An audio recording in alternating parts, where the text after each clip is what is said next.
അബദ്ധത്തിൽ പോലും ഈ ടോക്ക് ബാഗ് എന്ന് പറയുന്ന ഒരു സെറ്റിങ്സ് ഓൺ ആക്കല്ലേ. ചിലപ്പോൾ നമ്മളെ കയ്യട്ടിക്കിട്ടൊക്കെ ഓണായി പോയിന്നും വരും.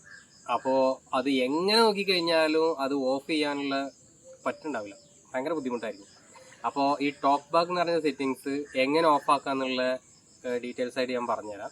അതിന് മുന്നേ എൻ്റെ ചാനൽ ഒന്ന് സബ്സ്ക്രൈബ് ചെയ്യണം, കൂടാതെ സോഷ്യൽ മീഡിയ അക്കൗണ്ടുകൾ ഒന്ന് ഫോളോ ചെയ്യണം. ടോക്ക് ബാഗ് ഓണായി കിടക്കുകയാണെങ്കിൽ ഒരു ഫിംഗർ കൊണ്ട് സ്വൈപ്പ് ചെയ്താൽ ലോക്ക് ഓൺ ആവില്ല. 2 ഫിംഗർ യൂസ് ചെയ്ത് ലോക്ക് ഓൺ ആക്കണം.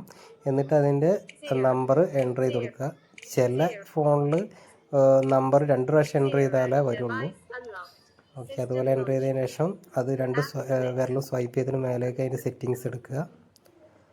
അതിൽ സെറ്റിങ്സ് ഡബിൾ ക്ലിക്ക് ചെയ്യണം. ഓക്കെ, അത് ഡബിൾ ക്ലിക്ക് ഓൺ ആയതിനു ശേഷം നമുക്ക് പെട്ടെന്ന് സെർച്ച് ചെയ്തെടുക്കാൻ വേണ്ടി സെർച്ച് മേൽ ഒന്ന് ഡബിൾ ക്ലിക്ക് ചെയ്യുക. എന്നിട്ട് നമുക്ക് ടോക്ക് ബാഗ് ഒന്ന് സെർച്ച് ചെയ്തെടുക്കാൻ പറ്റും. ഓക്കെ, ചിലത് ഡബിൾ ക്ലിക്ക് ചെയ്യേണ്ടി വരും, ഇതിൽ സിംഗിൾ ക്ലിക്ക് തന്നെ വരുന്നുണ്ട്. ഓക്കെ, അത് ടോക്ക് ബാഗ് എടുത്തതിന് ശേഷം അതിൽ ടോക്ക് ബാഗ് ഓൺ ആയിട്ടാണ് കിടക്കുന്നത്. അത് ജസ്റ്റ് അതിലൊന്ന് ക്ലിക്ക് ചെയ്യുക. ക്ലിക്ക് ചെയ്ത് കഴിഞ്ഞിട്ടുണ്ടെങ്കിൽ ഒരു പോപ്പപ്പ് വിൻഡോ വരും. അതിൽ ഓഫ് ചെയ്യാനുള്ള ഓപ്ഷൻ കാണിക്കും ചെയ്യും. സ്റ്റോപ്പ് എന്നുണ്ടാവും, ആ സ്റ്റോപ്പ് കൊടുക്കുക. ഓക്കെ, അത് ഓഫ് ആയിട്ടുണ്ട്. ഇനി സാധാരണ സെറ്റ് യൂസ് ചെയ്യണ പോലെ തന്നെ യൂസ് ചെയ്യാൻ പറ്റും. ഓക്കെ, ഇത്രേ ഉള്ളൂ, സിമ്പിളാണ്.